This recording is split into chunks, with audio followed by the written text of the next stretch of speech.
নমস্কার, click and বিটের page থেকে আমি মৌমিতা রয়েছি আপনাদের সঙ্গে। আর আজকে যে বিষয়ের গুরুত্বপূর্ণ কথাগুলো আপনাদেরকে জানাবো, ইতিমধ্যে ক্যাপশনে দেখতে পাচ্ছেন যে সন্তান হারানোর মতো ব্যথার কথা আজকে বলেছেন মোহাম্মদ সেলিম। হঠাৎ করে তিনি আজকে এই কথা কেন বললেন? এবং বিগত কয়েকদিন ধরেই প্রতিকুর রহমানের প্রসঙ্গ নিয়ে উঠে আসছে রাজ্য রাজনীতিতে, এবং বলতে পারেন প্রতিকুর রহমানের প্রসঙ্গ তুলে রাজ্য রাজনীতি কার্যত উত্তাল।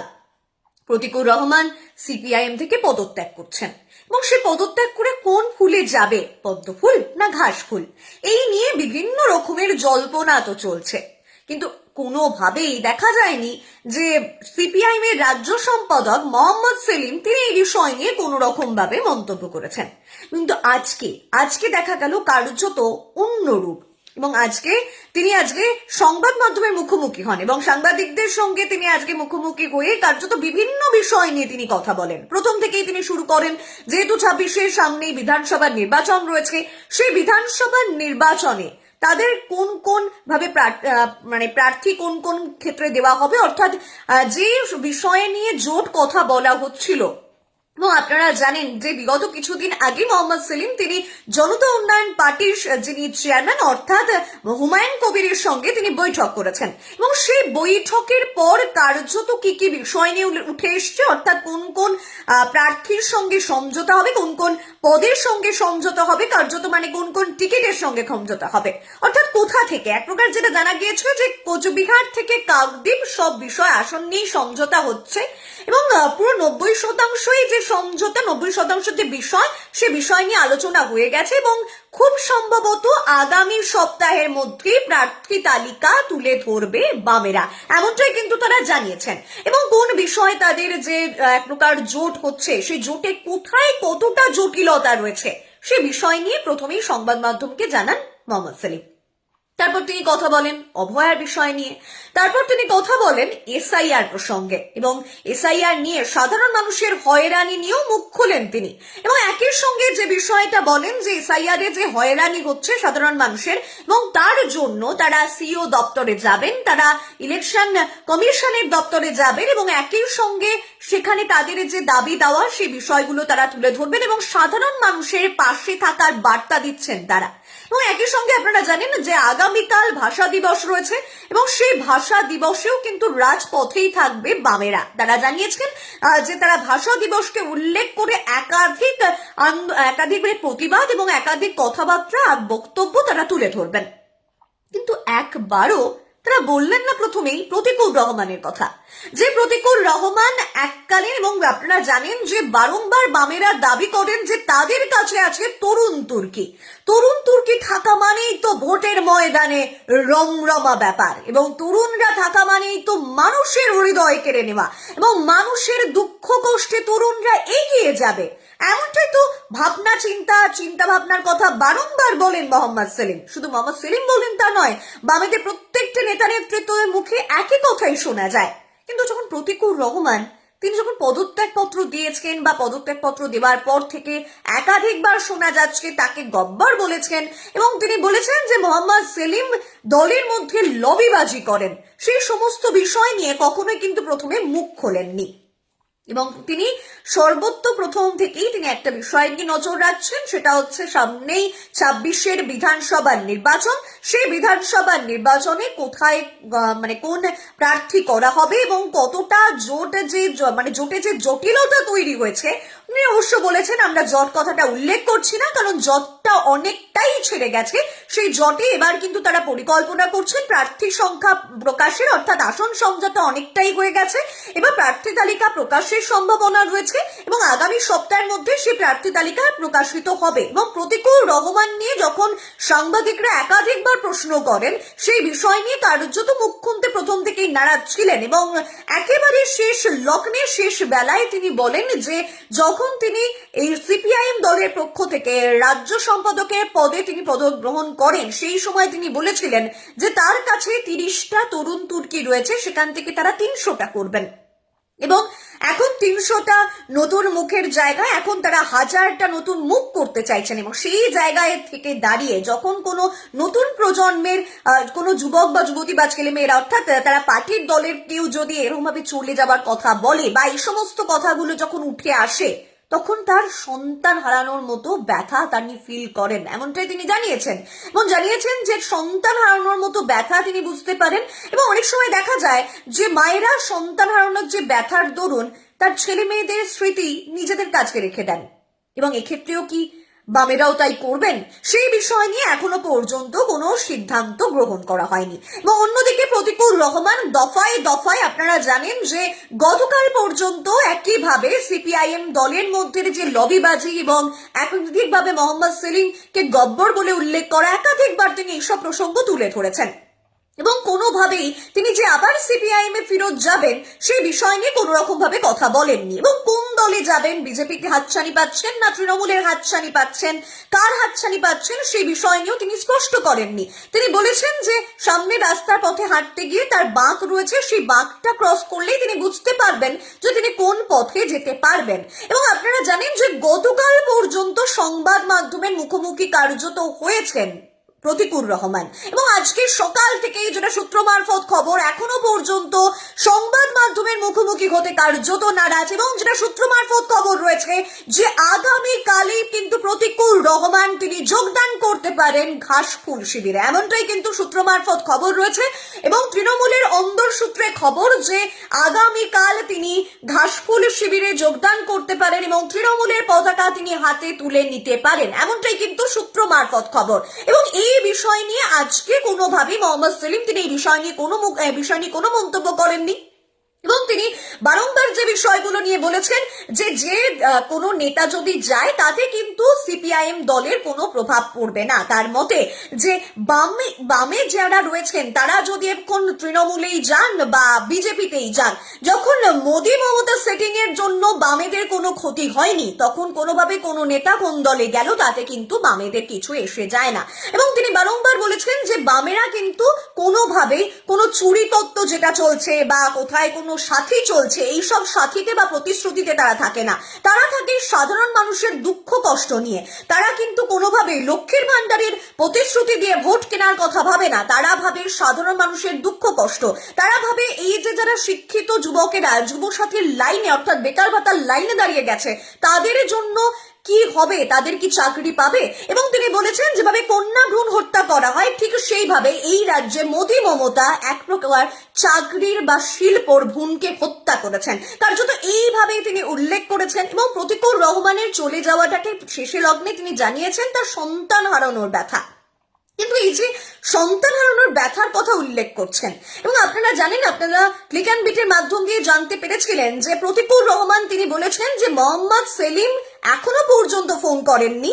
সংবাদ মাধ্যমের এই প্রশ্নের পর যদি প্রতিকুর রহমানকে মোহাম্মদ সেলিম ফোন করেন তাহলে কিন্তু প্রতিকুর রহমান সেই ফোনের কোনো রকম ভাবে উত্তর দেবে না, অর্থাৎ বরফ গলবে না। এবং আজকেও কোনোভাবে মোহাম্মদ সেলিম কোনোভাবে যে প্রতিকুর রহমানকে ফোন করেছেন বা প্রতিকুর রহমানের সঙ্গে কোনো রকম কথা হয়েছে সেই বিষয় নিয়ে তিনি কিন্তু এক কথায় কোনো উল্লেখ করেননি। এবং বারংবার তিনি একটা কথাই বোঝাতে চেয়েছেন, ঠাড়ে ঠোড়ে বিভিন্ন রকমের মানে রতন সেনের থেকে ভূষণ থেকে শুরু করে বিভিন্ন রকমের তকমা কথা উল্লেখ করে তিনি বোঝাতে চেয়েছেন যে প্রতিকুর রহমানের চলে যাওয়া এক প্রকার সিপিআইএম দলের মধ্যে কোনো প্রভাব পড়বে না। এবং অন্যদিকে আরো একটা বিষয়ও তিনি বলেছেন যে সন্তান হারানোর ব্যথা, যেহেতু তরুণ তুর্কিদের নিয়ে কাজ করতে চায় বামেরা, তাই বামেদের এইভাবে তরুণ প্রজন্মে চলে গেলে অনেকটাই কিন্তু তিনি সন্তান হারানোর ব্যথা অনুভব করেন। এবং একাধিকবার যে বামেরা যে কাজ করছে, একাধিক জায়গায় যে বামেরা কাজ করছে, আপনাদেরকে বললাম যে আগামীকালই ভাষা দিবস রয়েছে, সেই ভাষা দিবসে যে বামেদের একাধিক প্রকল্প রয়েছে অর্থাৎ বামেদের একাধিক কর্মসূচি রয়েছে, সেই কর্মসূচিও তিনি উল্লেখ করেছেন। এবং একইভাবে তিনি জানিয়েছেন যে সামনেই এসআইআর এর চূড়ান্ত ভোটার তালিকা। এবং আপনারা জানেন যে আজকে সুপ্রিম কোর্টের যে নির্দেশ, সেই সুপ্রিম কোর্টের নির্দেশ অনুযায়ী বলা হয়েছে যে 28শে ফেব্রুয়ারিতে চূড়ান্ত তালিকা প্রকাশ করতে হবে। সেই বিষয় নিয়েই কিন্তু 27 তারিখ এক প্রকার যদি কি হচ্ছে সেদিকে তারা নজর রাখবেন এবং একই সঙ্গে 27 তারিখ তারা কিন্তু নির্বাচন কমিশনের সঙ্গে দেখা করতে পারেন, এমনটাও কিন্তু তিনি জানিয়েছেন। এবং ভাষা দিবসেও তারা রাজপথে থাকবেন। পাশাপাশি 1 মার্চ বুদ্ধদেব ভট্টাচার্যের জন্মদিন রয়েছে, সেই দিনেও কিন্তু তাদের একাধিক কর্মসূচি রয়েছে। এবং সেই সমস্ত কর্মসূচির মধ্যে অর্থাৎ জন্মদিনকে ঘিরে কেক কাটা বা জন্মদিনকে ঘিরে কোনো রকম উদযাপন নয়, জন্মদিনের মধ্যেও থাকবে সাধারণ মানুষের বার্তা, এমনটাই কিন্তু তিনি কার্যত কোট অ্যান্ড কোট উল্লেখ করেছেন। এবং সেই প্রত্যেকটি কোট অ্যান্ড কোটে আপনারা জানেন বারংবার একাধিক প্রতিকূল রহমানের যে পদত্যাগ ঘিরে বারংবার বামেদের যে তরুণ প্রজন্মের নেতা নেতৃত্বরা রয়েছেন তারা কতটা বামকে ভরসা করছে সেই নিয়ে নানা কিন্তু প্রশ্ন সমাজ মাধ্যমে ঘোরাফেরা করছে। এবং আপনারা জানেন বিগত কয়েকদিন আগেই দীপশিতা ধর এখনো পর্যন্ত তার দলের যে পদ সেটা এখনো পর্যন্ত নবীকরণ করেননি। কেন নবীকরণ করেননি? তাহলে কি তিনিও আবার পদত্যাগ করবেন? তিনি কি আবার অন্য দলে যাবেন? এবং অন্যদিকে সায়ন ব্যানার্জি তিনিও বলেছেন তাকে নাকি অন্য দল বারংবার ফোন করছেন। সেই পরিস্থিতিতে দাঁড়িয়ে বারংবার কিন্তু এই তরুণ তুর্কিদের একটা হাতছানি চলে আসছে এবং সেই বিষয় নিয়ে মোহাম্মদ সেলিম বলেছেন যে এই যে অগাধ সমুদ্রে যে দল অর্থাৎ তরুণদের নিয়ে যে দল তৈরি করে এবং তরুণদেরকে নিয়ে কাজ করেছে সেই সমুদ্র এক প্রকার সফেন তৈরি করেছে, সেখান থেকে যদি বাম বা তৃণমূল যদি তৃণমূল বা কোনোভাবে বিজেপি সেখান থেকে একটু জল তুলে নেয় তাতে কিন্তু বামেদের কোনো প্রভাব পড়বে না, এমনটাও কিন্তু কার্যত উল্লেখ করেছেন। এবং আপনাদেরকে দীপশিতা ধরের প্রসঙ্গ বলছিলাম, দীপশিতা ধরও তিনি জানিয়েছেন যে নবীনীকরণ তার এখনো করা হয়নি দলের পদ, তবে তার কাছে এখনো 1.5 মাস সময় রয়েছে। যেহেতু তিনি সদ্য বিলেত থেকে ফিরেছেন তার জন্য তার হাতে এখনো পর্যন্ত 1.5 মাস সময় রয়েছে এবং সেই সময়ের মধ্যে তিনি সেই নবীনীকরণ করবেন। অর্থাৎ এখন প্রশ্ন উঠছে যে প্রতিকূল রহমান একদিকে তিনি যেমনটাই সূত্র মারফত খবর যে আগামীকাল তিনি তৃণমূলে যোগদান করতে পারেন এবং আজকে ঠিক বলতে পারেন একটা ঘটনা চক্রে বলতে পারেন একটা অদ্ভুত ভাবে আজকে ঠিক 4:30 বিকেলের পর থেকে আজকে সংবাদ মাধ্যমের মুখোমুখি হলেন মোহাম্মদ সেলিম এবং কোনোভাবে প্রতিকূল রহমানকে নিয়ে কোনো রকম কথা বললেন না এবং শেষ লগ্নে তিনি বললেন সন্তান হারানোর ব্যথার কথা। অর্থাৎ কোথাও গিয়ে কোইন্সিডেন্টলি সেটাকে মিলে যাচ্ছে, মানে হঠাৎ করে সেই কথাগুলো মিলে যাচ্ছে, বুঝতে পারছেন যে কোনোভাবে বলছেন যে আমি যোগদান করছি না বা যোগদান করছি, কোন দলে যাব এখনো পর্যন্ত বুঝে উঠতে পারছি না। প্রতিকূল রহমান একদিকে যেমন বলছেন কখন যোগদান করব, কবে করব, ভোটের আগে কিভাবে করব এখনো পর্যন্ত বুঝতে পারছি না, একদিকে যেমন বলছেন, অন্যদিকে দলেরই অর্থাৎ সিপিআইএম এর রাজ্য সম্পাদক তিনি আবার বলছেন সন্তান হারানোর ব্যথা। হারানো তো তখনই হয় যখন তিনি সেই দল ছেড়ে চলে যাচ্ছেন, মানে প্রতিকূল রহমান দলকে পুরোপুরি ছেড়ে দিয়েছেন, সেটা তারা সিদ্ধান্তও নিয়ে নিয়েছেন, অর্থাৎ প্রতিকূলকে আর দলে রাখবেন না। কিন্তু সেই বিষয় নিয়ে মোহাম্মদ সেলিম সমাজ মাধ্যমে বা কোনো রকম ভাবে সাংবাদিকদের মুখোমুখি হয়েও এই বিষয়টা কোনো রকম ভাবে তুলে ধরেননি এবং বারংবার প্রতিকূল রহমান তিনি চেয়েছিলেন, এমনটাই প্রতিকূল রহমান জানিয়েছিলেন যে তিনি বারংবার দলের অন্দরে যে সমস্ত নেতা নেতৃত্বদেরকে নিয়ে তার যে কর্মসূচিতে সমস্যা হচ্ছে বা নেতৃত্বর সঙ্গে তার যে মনের খাপ খাচ্ছে না, তার কাজের দিক দিয়ে খাপ খাচ্ছে না, সেই বিষয় নিয়ে তিনি দলের অন্দরেই কথা বলতে চান। কিন্তু কোনোভাবেই দলের অন্দরে যখন তিনি কোনো বিষয় নিয়ে প্রশ্ন করেন তখন নাকি তার বিরুদ্ধে ষড়যন্ত্র করা হয়, এমনটাই তিনি কার্যত উল্লেখ করেছেন। এবং সেই বিষয় নিয়েই যখন মোহাম্মদ সেলিমকে প্রশ্ন করা হলো তিনি বলছেন এই প্রশ্নটাই যে ষড়যন্ত্র নয় তার কি প্রমাণ রয়েছে। অর্থাৎ বুঝতে পারছেন যে কোথাও গিয়ে তিনিও নাকি ষড়যন্ত্রে নাচ পাচ্ছেন। এবং বারংবার যে বিষয়টা বলা হয় যে প্রতিকূল রহমান উল্লেখ করেছেন মোহাম্মদ সেলিম নাকি লবি করেছেন। তিনি বলছেন যে আমাদের যে পার্টি অফিস অর্থাৎ বামেদের যে পার্টি অফিস সেখানে তো কোনো লবি নেই, সেখানে পুরো হল ঘর করিডর রয়েছে। এবং তিনি কার্যত এক কথায় বিভিন্ন ভূষণ উল্লেখ করে বিভিন্ন কথা উল্লেখ করে কার্যত এই প্রতিকূল রহমান প্রসঙ্গটা এক প্রকার এড়িয়ে যেতে চেয়েছেন। এবং অন্যদিকে বলা যেতে পারে যে শেষ লগ্নে তিনি যেভাবে বললেন যে সন্তান হারানোর ব্যথা, সেই দিক দিয়ে প্রথম দিক দিয়ে একটা যে প্রশ্ন ইঙ্গিত পাওয়া যাচ্ছে যে আগামীকালই প্রতিকূল রহমান যোগদান করতে পারেন তৃণমূলে এবং তার জন্যই আজকে সেই সন্তান হারানোর ব্যথার প্রসঙ্গ তুলে ধরলেন মোহাম্মদ সেলিম। এবং আপনি জানেন যে বিগত কয়েকদিন ধরে প্রতিকূল রহমানের প্রসঙ্গটা সমাজ মাধ্যমে পুরো কার্যত ঘুরপাক খাচ্ছে এবং তিনি বারংবার সমাজ মাধ্যম থেকে শুরু করে বারংবার বিভিন্ন সাংবাদিকদের মুখোমুখি হয়ে তিনি এই প্রসঙ্গটা উল্লেখ করছেন যে তিনি পদত্যাগ করছেন এবং তিনি আমাদেরকে জানিয়েছিলেন যে পদত্যাগ পত্র তারই এবং 20 মিনিটের মধ্যে কিভাবে ভাইরাল হয়ে গেল তিনি সেটা জানেন না। এবং তারপর থেকে মোহাম্মদ সেলিমকেও বিভিন্ন সাংবাদিকরা বিভিন্ন প্রশ্ন করেছেন, যদিও প্রতিকূল রহমান প্রসঙ্গে মোহাম্মদ সেলিম কিছুই বলতে চাননি। এবং আজকে ঠিক সংবাদ মাধ্যমের মুখোমুখি হয়ে যে সাংবাদিক বৈঠক, সেই সাংবাদিক বৈঠকের ঠিক শেষ লগ্নে তিনি বললেন সন্তান হারানোর ব্যথা। অর্থাৎ প্রতিকুর রহমান যে এক প্রকার সিপিআইএম ছেড়েছেন সেটা এক প্রকার কিন্তু স্পষ্ট, এবং তিনি যে আগামীকালে যোগদান করতে পারেন সেটা আপাতত সূত্র মারফত খবর। সম্ভাবনা এমনটাই রয়েছে যে আগামীকাল তিনি এক প্রকার ঘাসফুল শিবিরে যোগদান করতে পারেন। আর অন্যদিকে শুধুমাত্র বামেরা যে এক প্রকার ভোটকে ঘিরে তারা যে বিভিন্ন রকমের বৈঠক করছেন তা নয়, তৃণমূলও কিন্তু তার কিন্তু রণকৌশল সাজিয়ে ফেলছেন। এবং আজকে কালীঘাটে যেটা জানা যাচ্ছে যে তৃণমূল সুপ্রিমো মমতা বন্দ্যোপাধ্যায় এবং অন্যদিকে তৃণমূলের সর্বভারতীয় সাধারণ সম্পাদক অভিষেক বন্দ্যোপাধ্যায় তিনিও কিন্তু আজকে বৈঠক করেছেন। কাকে নিয়ে জানেন?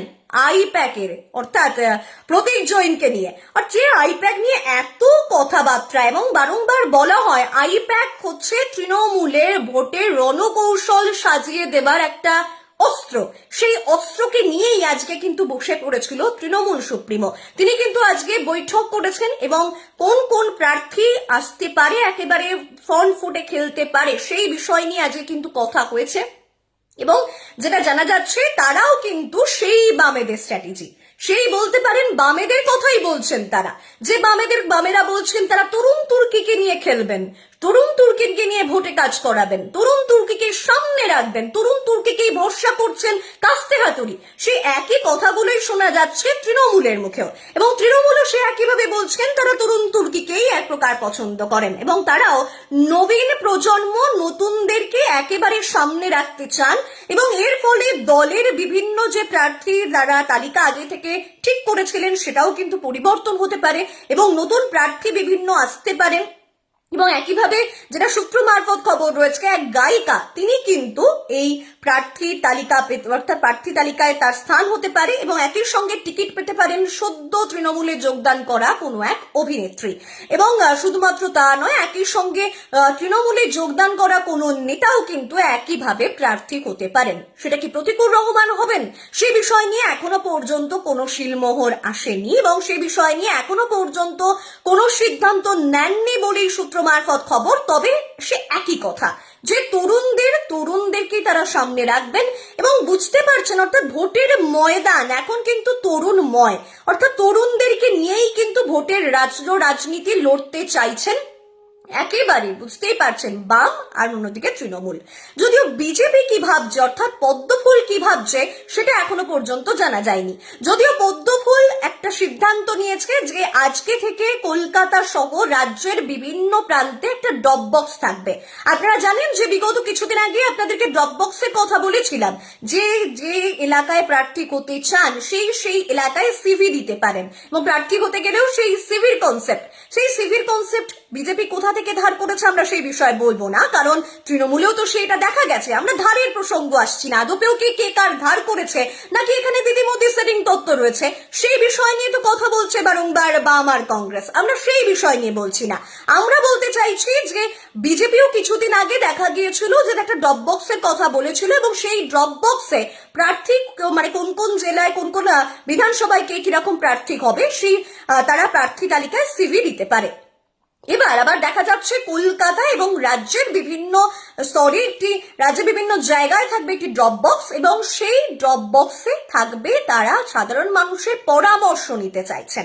অর্থাৎ বিজেপি এই রাজ্যে কি করেছে বা কি চায়, বিজেপি ক্ষমতায় এলে সাধারণ মানুষের জন্য কি বিজেপি কি করতে পারে। এবং একাধিকবার জানেন যে অবহেলার বিষয় থেকে শুরু করে নির্যাতন, মহিলাদের উপর নির্যাতন এবং এই রাজ্যে বেকারত্ব, বারংবার এই বিষয়গুলো নিয়ে কথা বলছে বিজেপি এবং সেই সঙ্গে কথা বলছে লক্ষ্মীর ভান্ডার নিয়েও। লক্ষ্মীর ভান্ডারের পরিমাণ আরো বাড়ানো হবে এমন কথাটাও কিন্তু শুভেন্দু অধিকারী বলেছেন এবং সেই বিষয়গুলো কতটা পরামর্শ কি থাকবে, কিভাবে করা যায় সেই সমস্ত পরামর্শের জন্য একটা ড্রপ বক্স রাখার চিন্তা ভাবনা করছে বিজেপি। এবং সেই বিজেপির দিকে এবং আপনারা জানেন যে বিজেপির কথা যখন আপনাদেরকে বললাম, প্রতিকুর রহমান তিনি কিন্তু একটা কথা বলেছেন যে দিলীপ ঘোষকে শ্রদ্ধা জানানো যায় কিন্তু শুভেন্দু অধিকারীকে শ্রদ্ধা জানানো যায় না। বিগত কয়েকদিন আগে তিনি মমতা বন্দ্যোপাধ্যায় এবং অভিষেক বন্দ্যোপাধ্যায়কে শ্রদ্ধা জানিয়ে তার হয়ে বিভিন্ন কথা বলছেন কিন্তু শুভেন্দু অধিকারী নিয়ে কোনো কথা বলছেন না। অর্থাৎ তাহলে কি আগে থেকে স্ট্র্যাটেজিটা প্রতিকুর রহমান তৈরি করে রাখছেন, কারণ প্রতিকুর রহমান বারংবার কি ভাবছেন তিনি তৃণমূলেই যাচ্ছেন, তার কথা অনুযায়ী যেটা উঠে আসছে তিনি স্ট্র্যাটেজি এক প্রকার তৈরি করে ফেলেছেন। এবং আপনারা জানেন যে ভবানীপুর থেকে শুরু করে নন্দীগ্রাম বারংবার একটাই কথায় শুভেন্দু অধিকারীর মুখে শোনা যায় যে এই রাজ্যে এবং বিভিন্ন জায়গায় তারা মমতা বন্দ্যোপাধ্যায়কে হারিয়ে এবং একই সঙ্গে তৃণমূলকে হারিয়ে ক্ষমতায় আসবে বিজেপি। এবং তার জন্যই কি এখন থেকে মনে মনে বা মস্তিষ্ক প্রসূত হয়ে তিনি তৈরি হয়ে থাকছেন, তার স্ট্র্যাটেজিটা তৈরি করে রাখছেন প্রতিকুর রহমান? এই প্রশ্নটা কার্যত উঠছে এবং এই প্রশ্নটা কতটা সত্যতা পায় সেটার জন্যই কিন্তু আগামীকাল আপনাদের সবার দিকে সেদিকে নজর রয়েছে। এবং আগামীকালে কি তৃণমূলে যোগদান করবেন নাকি সেই সময়টা আরো পিছোতে পারে, সেই নিয়ে এখনো পর্যন্ত কোনো শিলমোহর প্রতিকুর রহমান দেননি। এবং যতটুকু সম্ভাবনা রয়েছে সূত্র মারফত খবর যে আগামীকালই যোগদান করতে পারেন তৃণমূলে, অর্থাৎ ঘাসফুল শিবিরের যে পতাকা রয়েছে দলীয় পতাকা, সেই পতাকা আগামীকালই কিন্তু হাতে তুলে নিতে পারেন। আগামীকাল ভাষা দিবস রয়েছে, আগামীকাল ভাষা দিবসে যেমন একদিকে সিপিআইএম থাকবে রাজপথে এবং সেই সময় প্রতিকুর রহমান কি ঘাসফুলের পতাকা তুলে নেন সেদিকেই আমরা কিন্তু প্রত্যেকেই তাকিয়ে থাকবো। আর আপনারা তো জানেন যে রাজ্য রাজনীতির বিভিন্ন খবর এবং আপনারা জানেন সমস্ত গুরুত্বপূর্ণ আপডেট আপনারা জানতে পারেন এই ক্লিক অ্যান্ড বিটের মাধ্যমে। আর আমি মৌমিতা আপনাদেরকে জানাতে আসি গুরুত্বপূর্ণ আপডেট গুলো কি রয়েছে সেগুলো লাইভের মাধ্যমে তুলে ধরি। আজকে এই পর্যন্তই, নমস্কার।